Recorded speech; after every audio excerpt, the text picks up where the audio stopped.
আজকে আমরা এখানে উপস্থিত হয়েছি, সম্মানিত উপস্থিতি, আসসালামু আলাইকুম। আজকে আমরা এখানে উপস্থিত হয়েছি পূর্ব এবং পশ্চিম অঞ্চলের প্রতিনিধিবৃন্দ এবং অনেক আমার গেটকিপার ভাই বোনেরা। আমরা অধিক ভারাক্রান্ত মন নিয়ে আজকে এখানে উপস্থিত হতে বাধ্য হয়েছি, যেহেতু পবিত্র মাহে রমজান সামনে আমাদের ঈদুল ফিতর। সেক্ষেত্রে আমরা চাইনি যে কোনো বিশৃঙ্খলা সৃষ্টি করবো, কিন্তু বিশৃঙ্খলা সৃষ্টি হতে আমরা বাধ্য হয়েছি। কেননা আজকে আমরা এখানে উপস্থিত হয়েছি আমাদের অনেক ত্যাগ প্রতিজ্ঞার কারণে। এই জন্য আমরা 2018 সালে এই প্রকল্পের গেটকিপারের চাকরিতে জয়েন করি। আমাদের 8টি বছর অতিবাহিত হয়ে যাচ্ছে, তখন আমাদের প্রতিটা ছেলে মেয়ের বয়স ছিল 22, 23, 24 বছর। কিন্তু আমাদের এখন বয়স 34 থেকে 35-এ দাঁড়াইছে। আমাদেরকে প্রতি বছরে আমাদের প্রকল্পের মেয়াদ বাড়ানো হয় এবং মেয়াদ বাড়ানোর আগে আমাদেরকে বলে যে তোমাদের চাকরি রাজস্ব হবে, রাজস্ব হবে। এভাবে আমাদের প্রতিটি বছর আমাদের জীবন থেকে এরা এড়িয়ে দিচ্ছে। আজ অব্দি এখন আমাদেরকে এমন একটা সীমানা দাঁড় করাইছে যেটা আমাদের মরণ জীবনের প্রশ্ন হয়ে দাঁড়াইছে।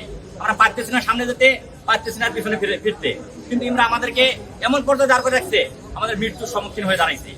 তাই আমরা সিদ্ধান্ত নিয়েছি যে আমাদের চাকরি অতি দ্রুত, এমনকি 7 কর্মদিবসের মধ্যে আমাদের চাকরি রাজস্বকরণ করে দিতে হবে। ইতিপূর্বে আপনারা জানেন, হয়তো বা অনেকেই জানে অনেকেই জানে না, অনেক মিডিয়া আমাদের সঙ্গে উপস্থিত হয়েছিল, তারাও বলেছিল এবং আমাদের মিটিং উপস্থিত হয়েছিল। গত মাসের 7 তারিখ 10 তারিখে আমাদের একটা প্রতিনিধি টিমকে নিয়ে মিটিং করা হয়। সেখানে সচিব স্যার, ডিসি স্যার এবং ঊর্ধ্বতন কর্মকর্তা সবাই ছিল। তারা বলছে আমরা অতি দ্রুত তোমাদের চাকরি রাজস্বকরণ করে দেবো এবং আমাদের একটা সামারি তৈরি করার জন্য তারা নির্দেশ করছিল। সামারিটা 10 দিন অথবা 15 দিনের মধ্যে উপদেষ্টা মহোদয়ের কাছে পৌঁছতে হবে এবং উপদেষ্টা মহোদয়কে যে কোনো ভাবেই হোক ক্যানভাস করে আমাদের সামারিটা সাইন করে আমাদের চাকরি রাজস্বকরণ করে দেবে।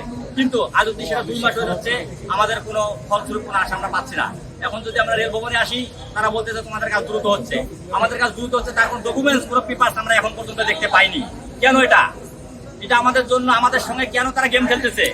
আমাদের রাখবে কি রাখবে না তারা তো বলতেছে না। আমাদের জুন পর্যন্ত সময় শেষ, জুনের পর আমাদের আর কোনো মেয়াদ পারবে না। তাহলে আমাদের এই 5 জন গেটকিপারের জীবনটা নিয়ে কেন খেলতেছে? এই গেটকিপারের জীবনটা কোথায় গিয়ে দাঁড়াবে? আপনার কাছে আমাদের এটা প্রশ্ন, জনসাধারণের কাছে এটা আমার প্রশ্ন। জুনের পর যদি আমাদের মেয়াদ প্রকল্পে শেষ হয়ে যায় এবং পিডি স্যার অল্প আগে উনি বলেছে এবং প্রকৌশলী উনিও বলেছে এবং ডিজি মহোদয় সচিব স্যাররাও বলেছে, জুনের পরে তোমাদের আর মেয়াদ বাড়বে না। জুনের পর যদি আমাদের মেয়াদ না বাড়ে, এই 25শে জুনে আমাদের মেয়াদ শেষ, তাহলে আমরা যে দাবিগুলো হাতে নিয়েছি, যে আমরা কার্যক্রমগুলো হাতে নিয়েছি, সেটি হচ্ছে আমাদের অযৌক্তিক নাকি? আপনার কাছে এটা আমাদের প্রশ্ন। কেননা যেহেতু আমাদের আর সময় থাকতেছে না, সেক্ষেত্রে আমাদের মরণ জীবন, আমাদের সঙ্গে আমাদের 505 জনের ফ্যামিলি আছে। 505 জনের ফ্যামিলি কি হবে? ইতিপূর্বে আমাদের 18টা ভাইকে আমরা হারিয়েছি, তারা স্ট্রোক করছে, তারা সুসাইড করছে, শুধু এই রেলপথ মন্ত্রণালয়ের অবহেলিতর কারণে। কেন তারা আমাদেরকে রাখবে কি রাখবে না সেটা বলবে, তারা কোনো কিছু বলতেছে না। আমাদের মেয়াদ পর্যন্ত তারা আমাদেরকে তাল বানা করে নিয়ে বেড়াচ্ছে, মেয়াদ শেষ হলে আমাদেরকে তারা বের করে দেবে, এটাই স্পষ্ট পাওয়া যাচ্ছে। আজকে আমরা যে কথাগুলো বলছি এবং তাদের মুখে যে ভাষ্যটা আমরা শুনছি, তারা এটাই উপনীত হয়েছে যে তারা জুনের পর পর্যন্ত আমাদেরকে রাখবে, জুন পর্যন্ত রাখবে, জুনের পরে আর আমাদেরকে তারা রাখবে না। তাহলে আমরা আজকে আপনাদের কাছে আমাদের প্রশ্ন, জনসাধারণের কাছে প্রশ্ন, আমরা কোথায় যাব, কি করব, এটা আপনারা কমেন্টে জানাবেন এবং সবকিছু বলে দিবেন। আচ্ছা, আমার একটা প্রশ্ন আপনার কাছে, বলেন।